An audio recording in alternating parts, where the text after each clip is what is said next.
an audio test. Whenever.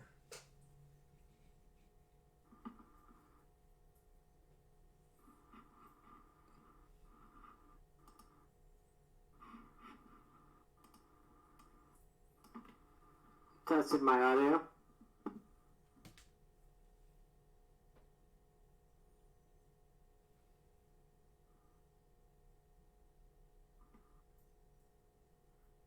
I sound fine. Mr. Glieken. Hello, this is me testing my audio and talking and making sure that I can be heard as I talk about this deck in front of me and talking to you.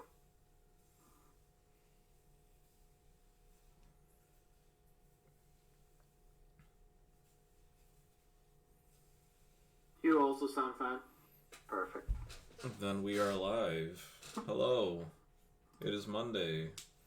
That means we have another edition of the Digital Daddies podcast. As always, I am your host, BBCJG John Gomez. With me, as always, is my partner, Mr. Salinas. Hello, everybody. And today we have our second ever guest, friend of the channel, recent Digimon tournament winner, Glieken. Hello. Thanks for having me. Thanks for the joining, student bud. has become the master. Very, very quick turnover rate. In an impressive fashion. So we're gonna talk with him about his experience with both Digimon and then card games in general, streaming, the whole how we got into this whole thing to begin with, and where it's gonna lead us now. Now that it's happened. Before we get to that, we'll talk a little bit about the event that happened. It was the H Gaming Primary Village Tournament. It was put on by H Gaming. Special guest commentators, we had the Eggman and Aspira. Some pretty known community guys, both in Dragon Ball Super and in, obviously, Digimon. 5 rounds, ran pretty smooth.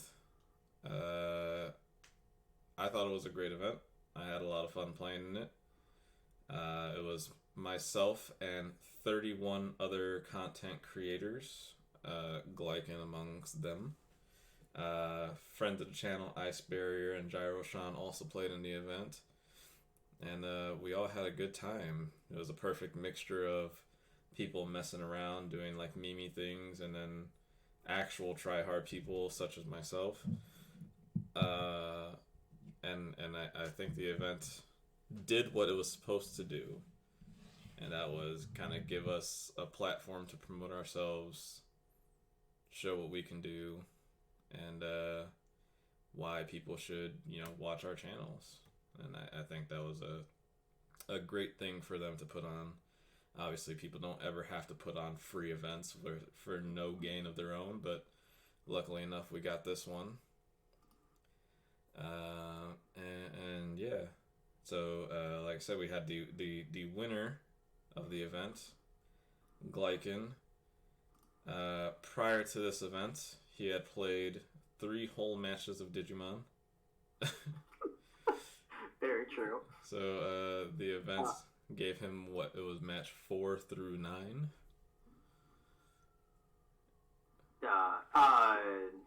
Yeah. And I played against you 3 times. That's where we're at now. So I'm going to pass it over to Mr. Salinas here, so he can take charge over this interview. So first things first, let's see the deck list. Sure thing.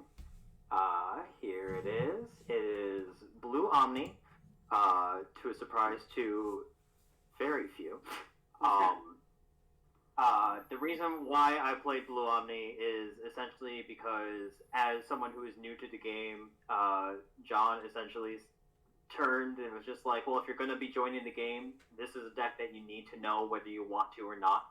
And so this was the deck that was lent to me. I made a couple of changes as I got more familiar with the cards, but to give a quick rundown, I have the typical things for the most part: 4 Ubamon, 1 Neomon. I have 14 rookies, 4 Gabumon, 4 Gomamon, and then 6 of the 2-drops. I have 4 Gorillamon, 4 Grizzlymon, 3 Garurumon, 4 Monzamon, 3 Weregarurumon, 1 Zudamon, and then my megas are 4 Plesionomon, 3 Metal Garurumon, 4 Omnimon, and then my options are the 4 Hammer Sparks and the 2 Coitus Brats. So going into the event, like we said in the intro, you've only played 3 matches. You probably knew a little bit about each color and what each other deck tried to, what each other deck's goal is. I guess. Yeah. How familiar were you with the meta, and were you aware of how every deck worked? Not at all. I was familiar with how blue worked. I was familiar with how purple worked from watching John. And I understood the concept of red being my guys are big. But in terms of, my second opponent played black, and I was just like, I know that you have a blocker theme in there, and that reboot is a thing, but that's about all I got. But basically just, and that was the one thing is that, since it was a webcam event, everyone was good at being very informative about what the cards were, and being okay with me essentially asking questions throughout. What did you play in the tournament? What did I play against? What did you play against? I'm sorry. I played this deck. Round 1 was a blue Omni Mirror.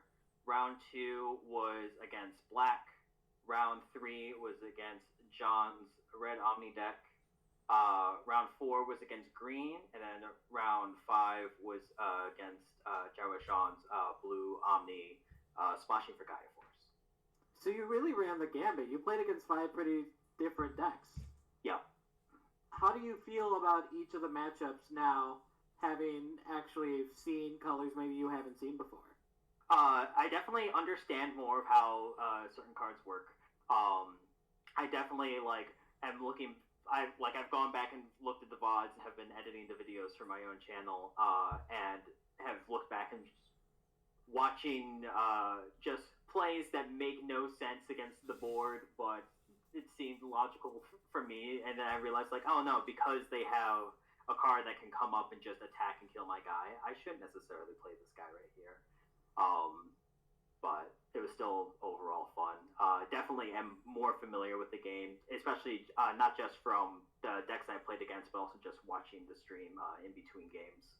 So it was definitely a good tournament to, and also just with how lax everything was in terms of it was just a fun event for content creators to essentially hang out and get to know each other for the most part.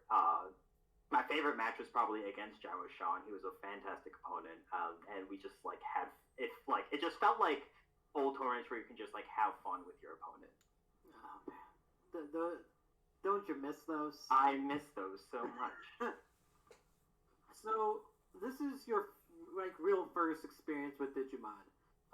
Obviously, you have some card game playing experience, coming into a tournament and learning the game relatively quickly, and doing as well as you've done.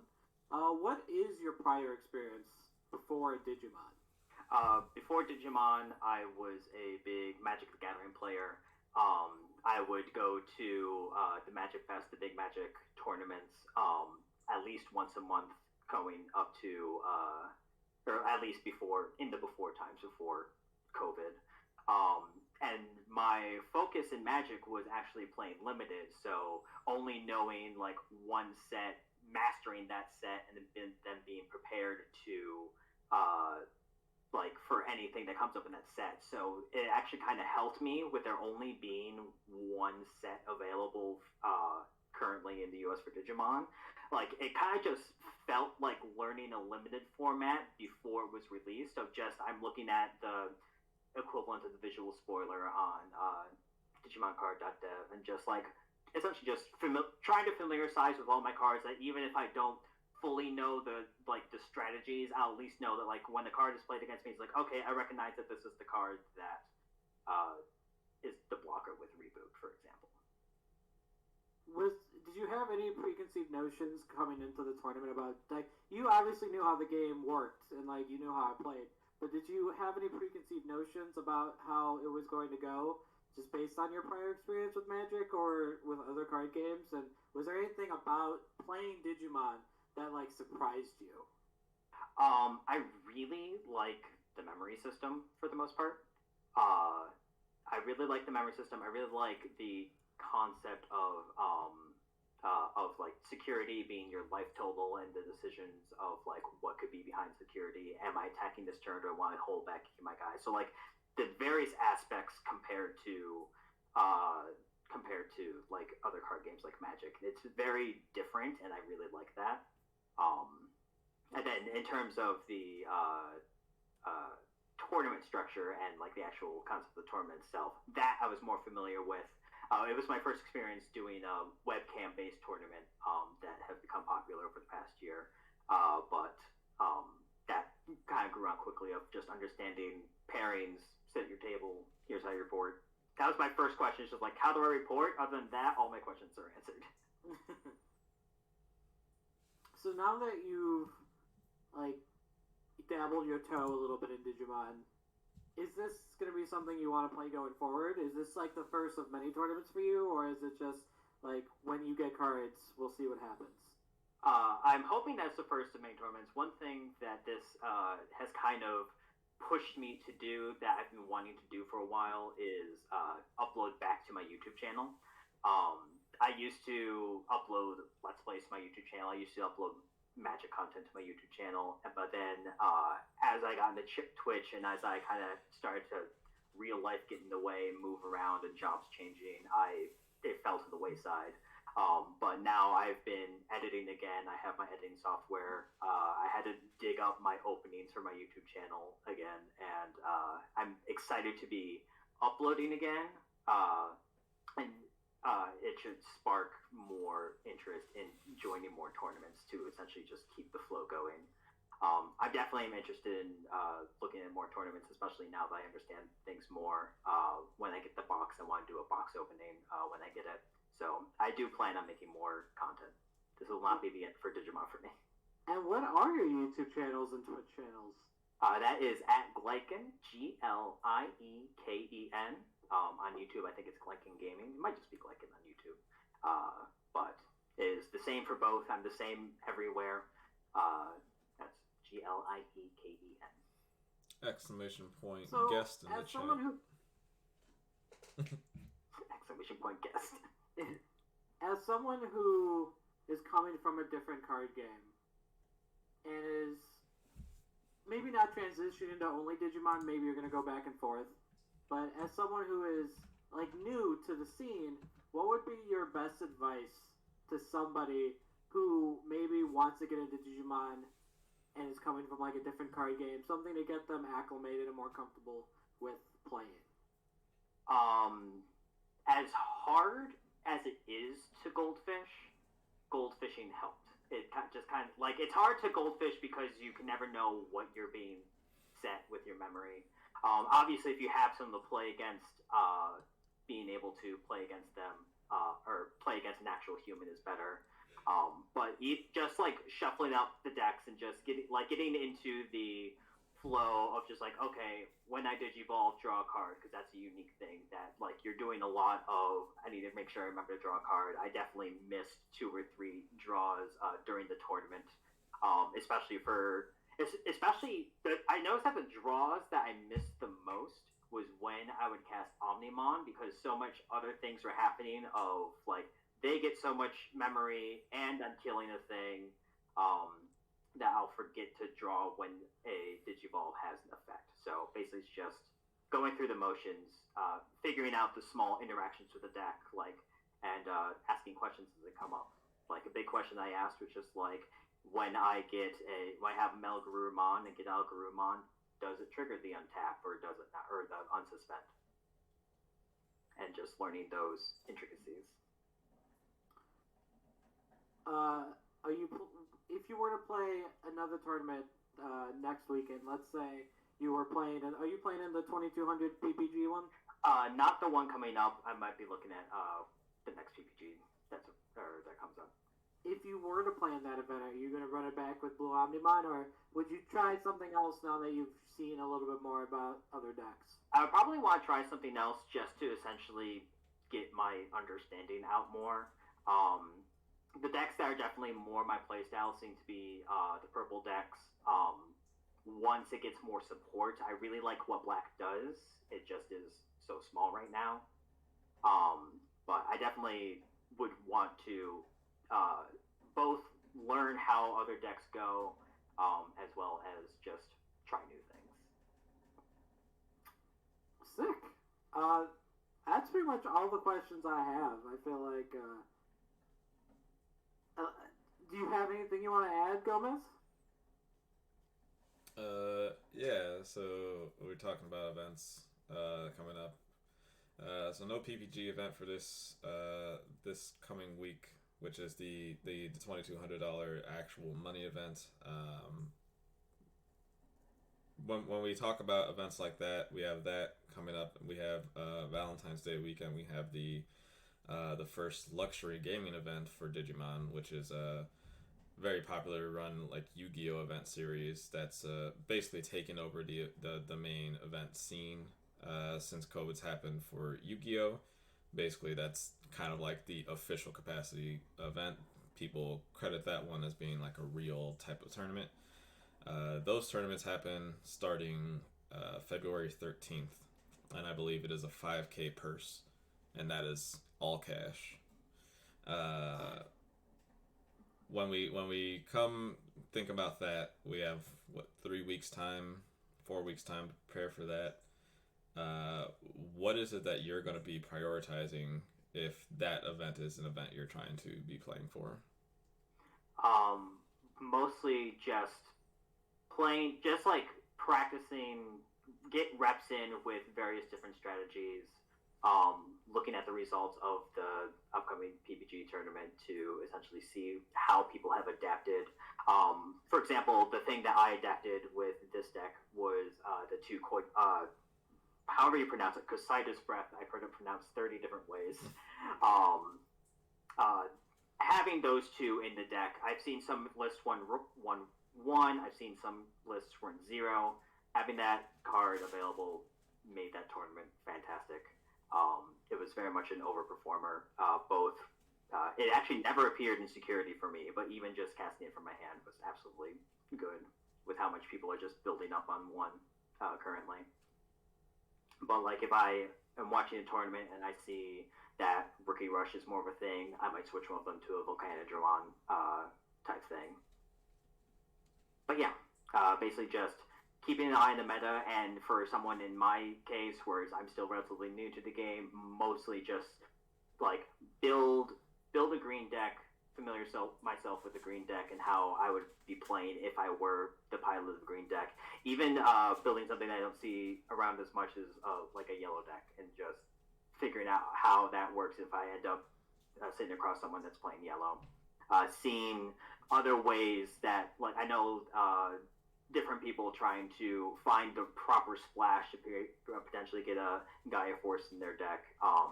Basically seeing other ways that splashes can happen. Again, so very limited experience so far playing the game. Basically only one matchup prior to the event itself. Whenever you started a match and you saw a color across from you that you had yet to play against actually, but had some basic concept of, what was your kind of like thought process? Like, what did you have a set game plan going in for colors? What did you have like a certain kind of lines that you wanted to keep in mind for your deck in general, that basically it didn't matter what color you were playing against? What was kind of like the thought process round per round? Most of it was just it helped that 2 of my matches were essentially a mirror match. That like as soon as my first opponent flipped over Upamon, I was just like, all right, I know this is the hated deck, but I'm happy that I know what all the cards in your deck do. But whenever I see a color that I don't know, like when I played against the black guy or I played against the green guy, I essentially just want to make sure that, again, we are over communicating. I'm just like, okay, give me a list of all the cards in your on that stack, just so I can know what all the effects are. It was definitely hard knowing, not necessarily being aware of what to play around. Especially in terms of the options. Like I knew Flower Cannon, but I was less familiar with the actual removal, the top one. Terror's Cluster. Yeah, Terror Cluster. And so basically, it's just like as I was learning on the fly in terms of how to interact, and it's just like okay, maybe against green, don't just attack in just to clear things up and just fill up my guys so that they can't just attack it down or remove it easily, or to keep my guys unsuspended. Mm-hmm. Yeah, you learn that really quick once you play a green match or two where you accidentally tap one extra guy too many and then you fall so far behind. Yeah. And then suddenly their guy can attack and destroy Omni with no problem. How much like research did you put into it, prior to the event? A lot of it was, we had our one playtest session. A lot of it was essentially just going through the card list like once a day, and just familiar myself with the cards, pulling up deck lists to see which cards are actually played. Because I remember when I before I even saw what an Omni deck was, or like saw like what a true build was, and just looking through like, okay, here are all the cards. Let me like base myself, or like think to myself like, what are the powerful cards here?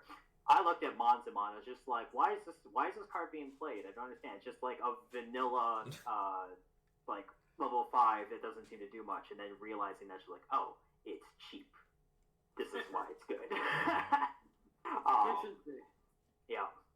And it's like that kind of mentality got me to understand a little bit more of what was being good. But yeah, just looking at the cards, pulling up deck lists, and just familiarizing myself with the popular deck lists, so I could like if green was played against me, I wouldn't be completely blind to what was going on. And then just watching VODs of some other tournaments. Like I remember I watched your matches as well as I pulled up Ice Barrier's matches. Cool. So that brings me to yep, his VOD from when he got top 16 was great to watch. You get to see a lot of the great interactions between like Metal Garurumon and Garurumon out of stack, or like Gabumon out of stack. That was a spectacle. It changed my mind on what the Blue Omni match like deck could be. Mm-hmm. You mentioned it a little bit, and I want to kind of get back to it because it was kind of the biggest statement made at the event this weekend, and that is how good of a play is hard play Monzamon? It's better than I expected it to be. Especially like if you're looking at Hardcast of Monzamon, and then you're looking at like Aquatis Breath and Deplesimon Omni, and just not Aquatis Breath, Hammer Spark into Plesio Omni. That way, even if they set you the 1, you still just have the Omni next turn. It's almost like Monzamon is just like, it's this tiny little bear that has to be destroyed. Mm-hmm. At what point did you kind of just come to that conclusion where you know, like how much of your time was spent dedicating your turns to trying to choke them at 1 versus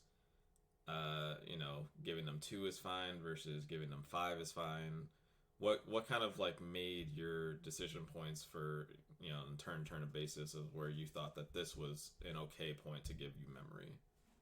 at the beginning, when I was first, like, essentially learning how to play the game, my mentality was always just like, I want to set them at 1 no matter what. There's no reason to ever attempt to give them more memory. I think the turning point was just realizing, like, realizing how, almost like how fast, or how fast, like, security can go and how quickly you can kind of threaten that. Instead of setting you to low memory by putting the Monza on my Digimon in my breeding area. Instead, keeping the Digi in the breeding area at 4 to be able to then play the Monza. Then not only do I have the threat of going into Omni the next turn, but also just have the threat, like have 2 threats available to be able to do. Obviously, it depends on the board state. If it looks like they're about to go into an Omni themselves, I want to keep it in the breeding area. But that was essentially where it went to. It's just realizing how important multiple bodies were in this game. That's not necessarily you don't want to just pile them up, and therefore the cheapness of Monzamon only being 5 definitely helps, like, keep them low-ish.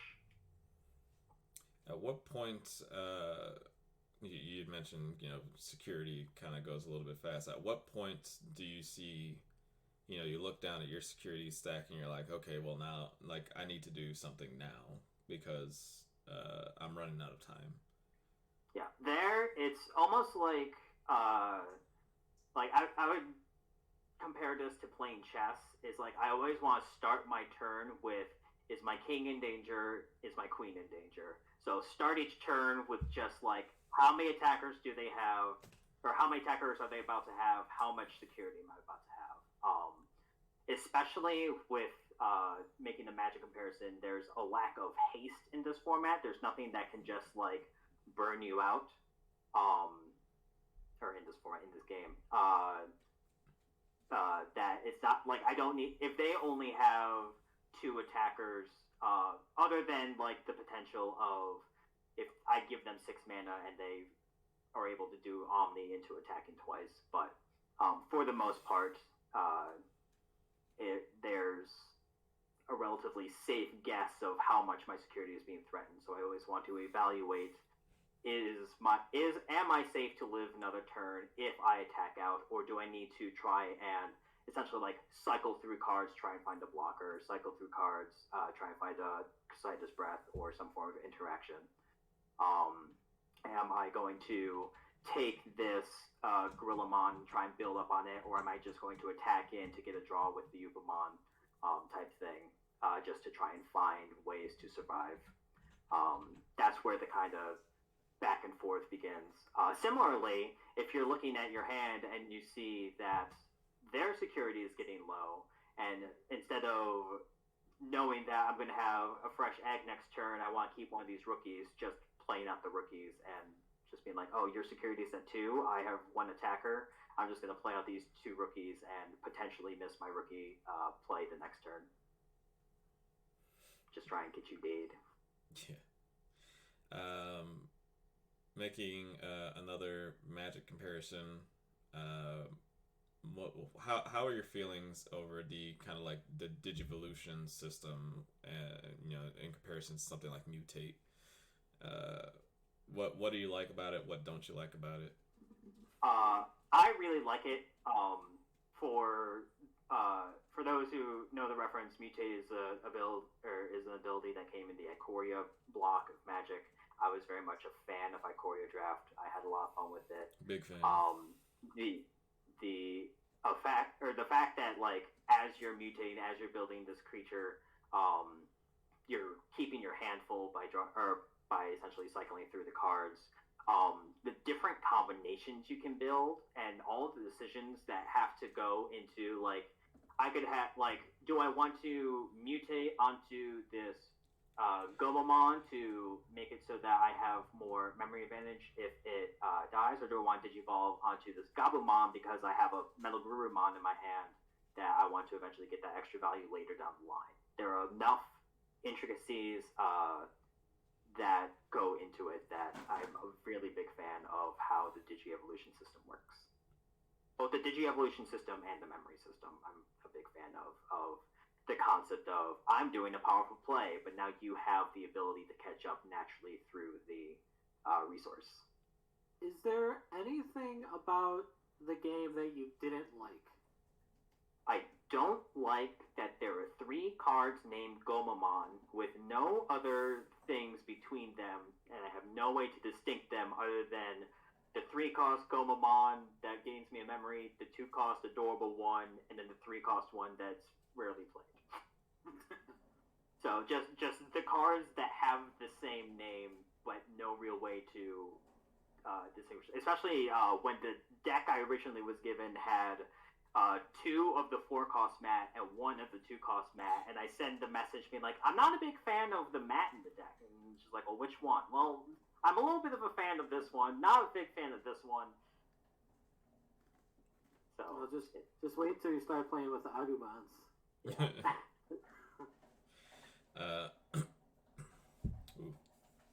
Yeah. Were there any cards? Obviously, you did like some amount of research on, you know, kind of like top ends or, you know, lines of play for a color. Were there any cards that like you didn't prepare yourself against, and just in the middle of a game you were like, this card is the problem card here, like the real threat?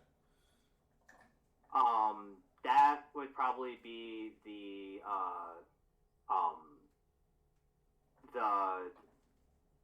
cards in green that essentially can cause my creatures to suspend. Mm-hmm. A lot of times when I was going into Omnimon on green, I was immediately killing the Puppetmon because my mindset was that's giving them mana, that's giving them resources, that needs to die. When looking back, in reality, I should have been getting rid of like a Lilymon, or is it Tentamon is the one that when it attack, or if Digivolved, when it attacks, taps down the thing. Yeah, Tentamon is inheritable when attacking, suspend a 3,000 or less. Yeah. So, like, the combination of those cards are what realizing that those are the actual threats is something that I learned of. Just like, this is what to be aware of. Against red, it was a little bit more easier. Of this is the one that attacks for the most security. Kill it. Yeah. It's kind of a turning point. At least it was a turning point for me. You know, you go in your head with the idea that level 6 has to be the threat because that's kind of the top end. Right. But really, it's kind of level 5 that's the threat. Because of the potential for level 6 plays, and because of usually their inheritables are just so much better than all the other inheritables. Like when we look at green, especially, we have Lilymon and we have Okuamon. And Okuamon is probably one of the best inheritable skills you can get when it comes to like board state control. Your deck's already tapping down their board, so when you can justify having your level 6 Titamon attack into a 2k like Gomamon or something like that, because it gives you 1 memory when you do so, and it clears a card from their side of the field. You start to see it really fast that the threat isn't this 12k guy, it's actually the thing under the 12k guy. That's why I think something like Chimeramon is so important, because like the level 5 is like the last chance you have to really interact with some of these Digimon before they just get unreal. And so Chimeramon just being able to snipe at any given moment, I feel like is just so important. And that also brings why I thought Crusader's Breath was so important, is it was interaction that I wasn't screwed over if I couldn't make an Omni that turn. It was interaction that's just like, okay, they built up a Weregarurumon. I have, despite the fact I'm going to give them a bunch of memory, I have an answer to make it manageable for this turn. And then they have to build a worse Metal Weregarurumon, or Metal Garurumon, not Weregarurumon.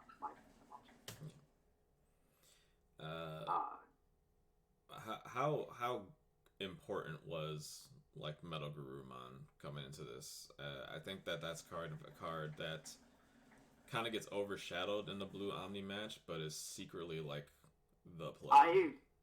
I think Metal Garurumon is like I don't want to say actually the best card in the deck because I'm looking at Omni and I know that Omni's great, but if there is a resolved Omni and a resolved Metal Garurumon on the field, I am terrified of the Metal Garurumon because that especially if there's a Garurumon under it or anything that can give it any amount of value. I had a Metal Garurumon with a Zudomon under it and a Garurumon under it, and that's when I learned that Zudomon is not once per turn. So being able to attack, get out the Garurumon, unsuspend the Metal Garurumon, and attack again, getting 2 memory in that process, that it is, I think, at times the scarier threat. But of course, Omni is also very fun. But I think Metal Garurumon is absolutely terrifying. Cool. And then I guess for me to kind of wrap things up, speaking to your event, was there any kind of memorable like this turn was insane? I can't believe this how like ended up this way, or like this turn completely turned over a game. There was this one turn that my third round opponent attacked their 3K creature into my blocker for no reason whatsoever. I think his name was John Gomez. And I was just able to eat up that blocker for absolute value. Yep. I think overall, despite the fact that it didn't necessarily have any flashy specific turns, I think like in terms of a flashy turn would be the turn I just mentioned of the Metal Garurumon with the Zudomon under it and just getting all of that value. But I honestly like my match against Jiaoshan was my highlight of the event, just because he was such a fun opponent to play against. The game where he just YOLO'd turn 1 Volcandramon on just like, if it works, it works. If it doesn't, it doesn't. And I was just like, all right, we did it. But it was just so fun. And that's kind of the interactions that excited me more, was more the like human connection that the tournament brought. Yeah, Jiaoshan's a great guy. Seems to stream probably every other week at this point. Seems to play there's like a weekly Monday local tournament that he streams, or webcam kind of local tournament. Obviously, because nothing's real anymore. Local. But it's great to watch him. He has a really good setup. When if you guys haven't watched Jiaoshan's stuff, watch Jiaoshan's stuff. He has a great kind of balance between, you know, playing the game but still keeping chat interacted without distracting the player in the match in the process. It's a great setup he has kind of going over there. Yeah, so we're talking about that, which is great because that brings up a question that we've missed entirely, and that is security. What are your thoughts on security? Just as a concept in the game. So yeah, so as a not so we've seen things like security before in other games. Obviously, we look at like Duel Masters and Kaijudos, shield triggers. That's a thing that already exists. Card Fight Vanguard basically uses the same system as well. This one is the most punishing one, though, obviously.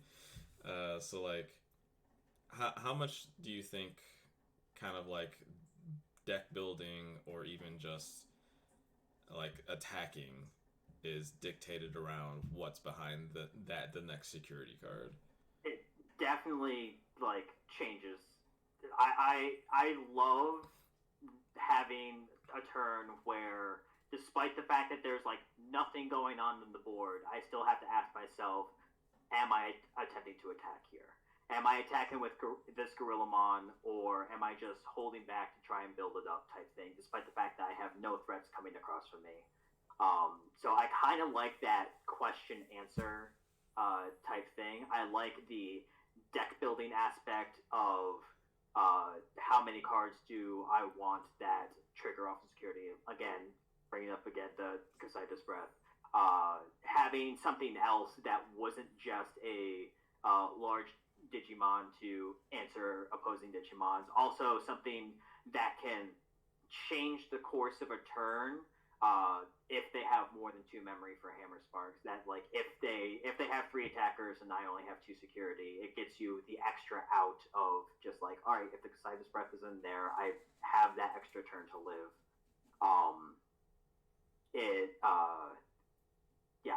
I like it. It creates this new-ish kind of threat or question of, do I attack here? Where a lot of games, the answer is just always, yes, you do attack here, but like, depending on your strategies, depending on what you're trying to do, you don't want to necessarily just accidentally lose a Digimon or lose your turn to a flawless attack. The downside I can see of it is definitely the RNG factor of just like, well, if I just attacked in the reverse order, then I win this game, but since I attacked in this order, I lose this game, and it's just because the 2 cards were flipped type thing. So I kind of see like both the pros and cons of security. As someone who, my only interaction with that this type of system is from the Elder Scrolls Legends card game, where they have the at every 5 health you lose, your opponent draws a card, and as you some of cards essentially trigger when you draw them by that effect, so similar to drawing them from security. So I haven't had too much varying experience with it, so given that it's still a fresh mechanic, I enjoy it. But I can definitely see some games getting that like grown test, just like, oh, and I had this one, but you flipped the Gaia Force, and now I'm just screwed. Shout out to Elder Scrolls Legends. It's awesome. Yeah, I think that kind of wraps it up for me. Do you have any kind of like lasting impressions or kind of things that you want to talk about as far as how the event went, or your experience overall that that you'd want to share? Overall, I think that the event was wonderful. I think the event was an amazing idea of having it just be content creators, having it just be essentially like people that are all here doing the same thing. The idea that just about every single match of that event was recorded in some capacity, so you can, it's like a tournament that instead of just being able to watch like the feature matches and the one other person that streams, out there you're going to essentially find the entire tournament, which I think is an awesome idea and experience. But I had so much fun with it, and I'm very glad that it happened. Yeah, I think I watched 4 or 5 different perspectives from this event, head to toe, and obviously the overlap is very minimal still at that point. But to be able to get a different experience from each event, because if you start with watching the mainline coverage, you kind of get most of the overview, because you obviously get the feature matches, and then you get the backup feature matches, so you get a sprinkling of everybody that was in the event, but you get it without any perspective from their sides. Right. But then you can, if you watch that match and you're like, wow, that match was kind of insane, I kind of want to see what was going through their head during those things. You flip over, find that VOD, and watch that VOD through, and now you get the voiceover from both sides of the table. In the case of players like Gyro-Shan, and my round 1 opponent was Nitral, or I believe he was my round 1 or round 2 opponent. They have that set up already where they have the mute button on their keyboard, so it mutes Discord, but it doesn't mute Twitch. So they're still commentating over their game and discussing in real time with their chat how, like, what's going through their head and all that stuff. It's an experience that I haven't seen from an event before because you can't do that. You can't replicate that in like regular feature match settings like an SCG or a YCS in that sense. So or even just going back and watching matches like our match or like I say the match like with Zhao Shan where just being more animated with your opponent and just having the conversations there as well. Being able to watch that instead of just the analytics of a commentator is seeing the actual player interaction gets interesting. Yeah, we obviously had some things in the thing where if you're watching the feature match version, you think it's one thing happening, but then you go back and watch, and you're like, okay, so why did the match pause here for a second? But then you go back and watch the VODs, and it's like, oh, somebody cracked a joke. Yeah. But now you have insight on the joke at least.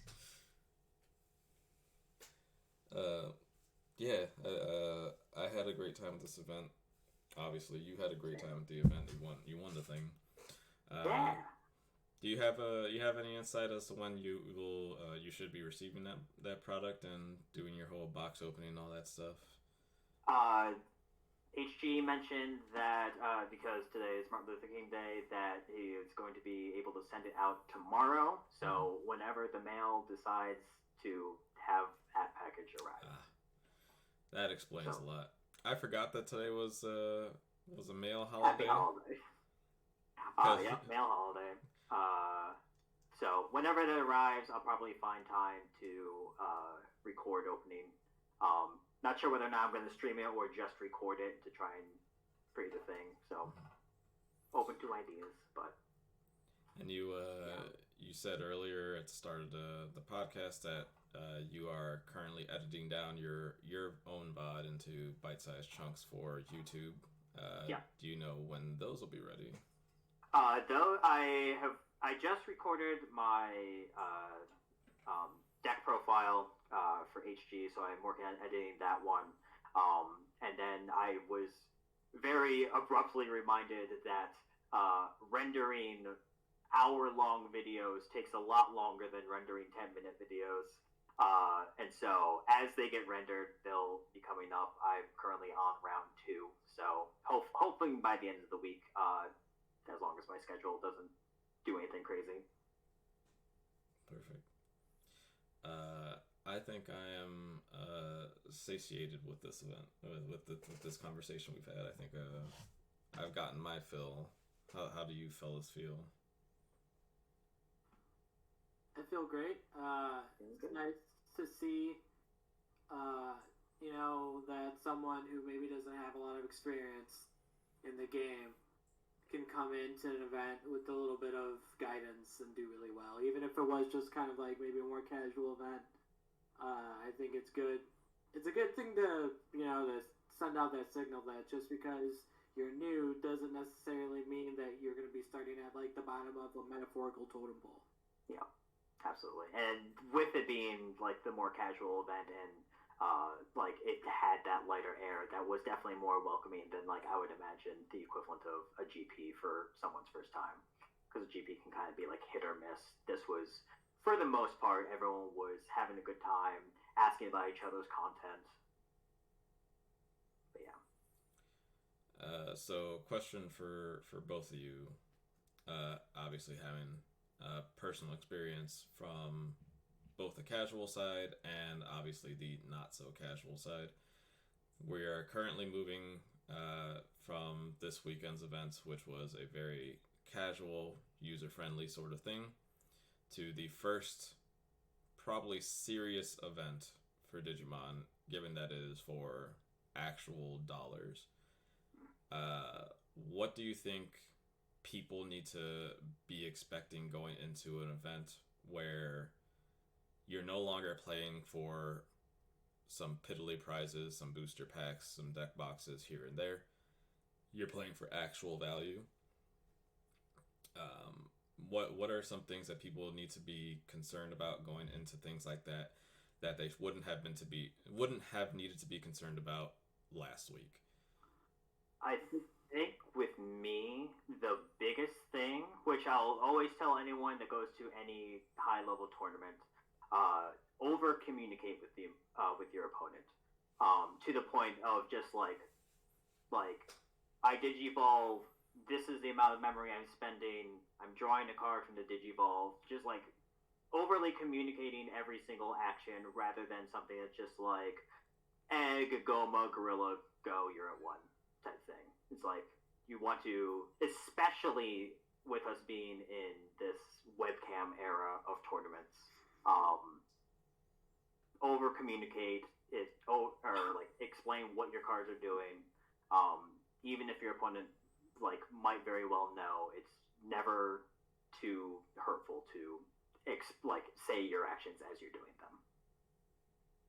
For me, I think there's going to be like 3 important things for this upcoming tournament that if you're wanting to play it, that you want to know. One is like specific to Digimon. I think the other 2 are just more general. One is that no takesies backsies. Yep. I feel like that's a lot of these earlier tournaments they've been more casual. People are still getting a grip on how the game works. So I think people have been pretty lax with like people being like, "Oh, can I take that move back?" I know I've let people be like, "Oh, can I take that back?" And it's like, yeah, it's a local event; it doesn't matter. But when there's cash on the line, if I'm 3-0 and I'm trying to get the 4-0 and you ask me takes these backsies, I'm going to tell you no. I'm not going to feel bad about it. I'm not going to ask who takes these backsies. I'm just going to be like, well, shit, I made a mistake, and I'm just going to, keep going. Number 2, make sure your webcam stuff is set up and like ready to go. Make sure it looks nice on the field. Make sure that your mic is hooked up to your computer. If I have to look at nothing because you can't get your setup right, I'm gonna make a fucking stink about it. There's $2,200 in this prize pool. I want that 11 plays $50.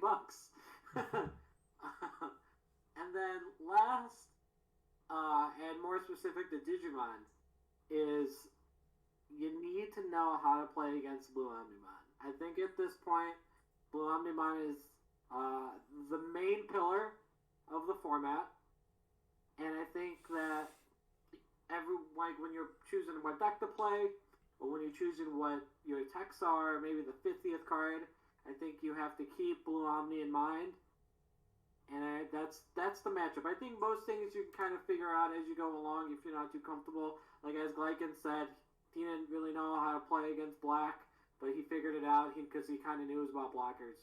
Blue Omni is the one deck, exactly. Blue Omni is the one deck where you need to know how to play against. I want to make one amendment to your no takesies backsies. Sure. I am a big proponent of, even if it's a casual event, no takesies backsies. For the sole purpose of if a player, even if they're a new player, gets allowed to take these backsies, then that ingrains in their brain, like, oh, I was able to take this back. That means I'll be able to do it again in the future. It is more of a learning experience for them to realize that they messed up or made a misplay and understand that, and then learn from that. And that's something that I learned through playing a whole bunch of Magic. Is I used to, like, at my local events, like, just be like, oh yeah, we're casual, this is fine, you can, like, things are fine. Like, obviously, I'm not going to, like, a minor rule infraction say that they should be DQ'd, but if a mistake is made, a new player should learn from their mistake. I have been a new player in the game. I made mistakes throughout this tournament that it's just like I missed many triggers, I missed many draws, but I never once asked for a takesies backsies or can I draw this card that I missed like 2 actions ago. It is just a learning experience, and by making the mistakes, you then learn for the future. Sometimes you attack when there's a blocker in play. Yeah, we both did it, but yours is important because I have video footage of it. It's very much true. I think you both kind of nailed my point on the head and that is this tournament compared to others is going to be the unforgiving tournament. This is if you come into this event thinking you're going to have the same kind of freedoms and securities that everybody's been allowing to kind of run by, they're not going to be present this weekend. My biggest one, Connor already has kind of alluded to this, is webcam issues.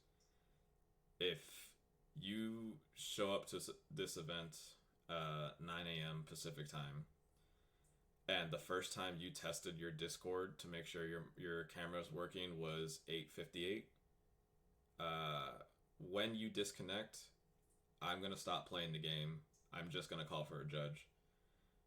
I'm not going to sit there and wait for anything to happen. I'm just going to call a judge.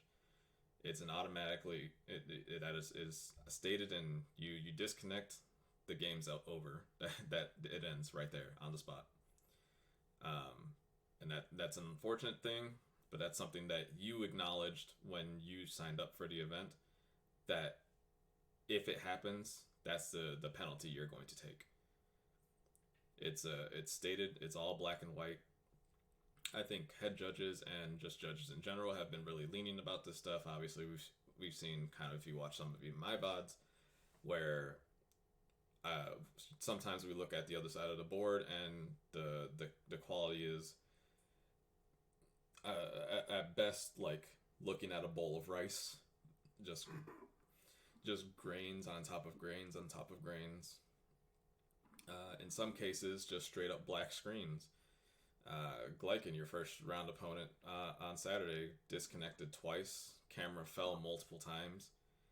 That's not gonna fly on Sunday. Yeah. That's not gonna be something that you can go in thinking that, oh well, I'm doing my best. You probably should have just bought a webcam, or you shouldn't have entered the event. Like, this weekend is gonna be blunt, kind of hardcore truth. And this is kind of the event where you're going to play it and you're going to ultimately make the decision on whether or not this game is for you. I think we're going to see a lot of people coming out of the woodwork and just shutting things down, and it's going to be a big difference over the last 5-6 weeks of events. So if you're playing this weekend and you have not experienced this and you're not prepared at all, be prepared to have a hard time.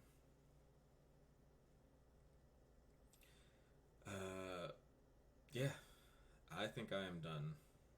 Let's see, H Gaming Sunday is going to be hard as fuck. Yep, very much so.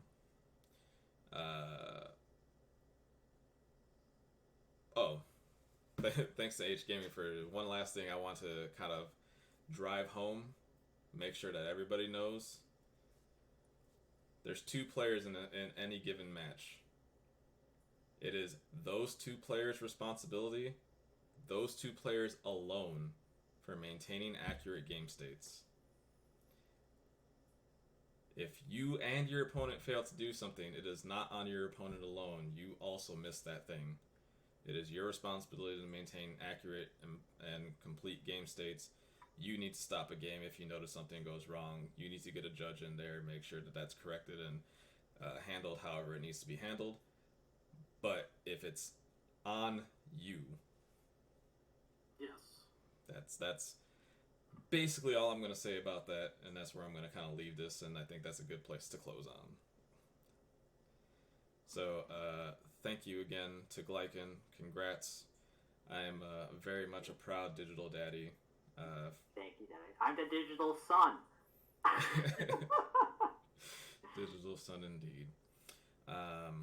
Yep. Unfortunately, you won't be around for this weekend, but let's get you prepared for that luxury gaming event. Because we'll prepare for Valentine's Day. I am most certainly not qualified to play that event. I will definitely not be allowed to enter that one. So let's make sure that you get that opportunity. Connor, you're in for Sunday, yes? Yep. Are you going to be making accommodations to be at the luxury gaming event Valentine's Day weekend? As of right now I ain't got nothing better to do. So if there's something going on Sunday, I'll try to do it. Cool. Awesome. Thanks again for you guys kind of watching. I hope you got to get some good insight as to Gleiken's events and his experience in the game, and where he plans to go. Please, again, make sure you give him a follow and subscribe wherever you need to subscribe and follow. Exclamation point guest in the chat, get his Twitch channel link one more time for the people who aren't in chat but will see it later. Twitch.tv/Glieken, which is Glieken, and it's Glieken Gaming on YouTube. Awesome. And as far as any kind of like regular things that they can expect from your channel, everything. I do a lot of variety video games. I'm actually about to move into Divinity Original Sin 2. But I play a whole bunch of video games. Card games, obviously, I'm a big fan of. And as I look in for more Digimon tournaments, now that I have the setup nice and set up, I'll be doing more tabletop card games as well. Yep, I can't wait to watch some more card game things, because like we've talked about it before in this chat. Our void, it's been a very big void in our hearts for card games. The ones that we love and still exist have not been treating us well. Basically, there's only so many times I can see a land that's an island / forest come into play and be okay with it. It's okay. I have enough Neopets for all of us to play. There you go. We got it. So yeah, I'm just excited to be able to play some things. I'm very much excited for set 1.5, but still gotta wait a month to get there. I know this weekend will be my last event until set 1.5 happens. I'll be taking February off, which is great because that leads to my February, where it's going to be myself and Emily streaming video games all month long. Yeah. Nice. We're gonna. Which, a quick note, just for people who are like thinking about getting into Digimon. Well, yes, I know that availability is sparse currently. This is my favorite time to get into a game, is when it's set 1.0 and when it's just all fresh. You don't have thousands upon thousands of cards to be worried about or thinking about. It's like you have one set. That is your pool. Go for it. Yeah, especially the set 1.0 is so large comparatively. Obviously, it was half of 3 sets put together. They made sure to get most of all of set 1, a good chunk of set 2, and then a sprinkling of set 3, and then the rest will be in 1.5. But they made sure that 1.0 was top heavy. Like they introduced, it wasn't like a 50-50 split. It's like a 75-25 split, where set 1.0 is just a gigantic set. Set 1.5 will still be a slightly bigger set, but probably like 2/3 the size of 1.0. And then once we get into our real sets afterwards, we're looking at about 1/3 of the size altogether. I believe they're like 100 card sets or somewhere in that ballpark. The product, when it drops, the pull ratios will still be the same as they were in 1.0. So there's going to be less supers overall, less secrets, all that stuff overall, but the ratios will remain the same. So a single box is going to get you pretty close to completing at least one of sets in this game. Just like, it's kind of crazy to me if you can pull the entirety of a booster set in one box. Almost, it's going to be a big thing to kind of see, and it's going to determine a lot of the secondary market too. I'm still very much interested to see where that goes once product actually drops and we have numbers. Yeah, Digimon, I love it. I'm glad you guys love it. I'm glad we all love it, and we having a good time talking about it every week. We have PPG this weekend, another podcast next week, and then we will see what happens with February. Any closing thoughts, fellas? Just wanted to say thanks again for having me. Thanks for stopping by. Thanks for being here. Connor? Let's fucking kill it this weekend. Let's hope. I may need to have you make a locker drop off Glieken. Yep, I believe you. I think I want to make this weekend count, and I think there's one real way to make it count, and it's by bouncing things back to their hand. So again, thank you guys for watching. If you missed any of this at all, do not fret. The VOD will be available immediately after we close stream, and then it will be ported over to my YouTube channel later. I'm BBCJG, Mr. Salinas, Glieken, thank you, and we will talk to you next time.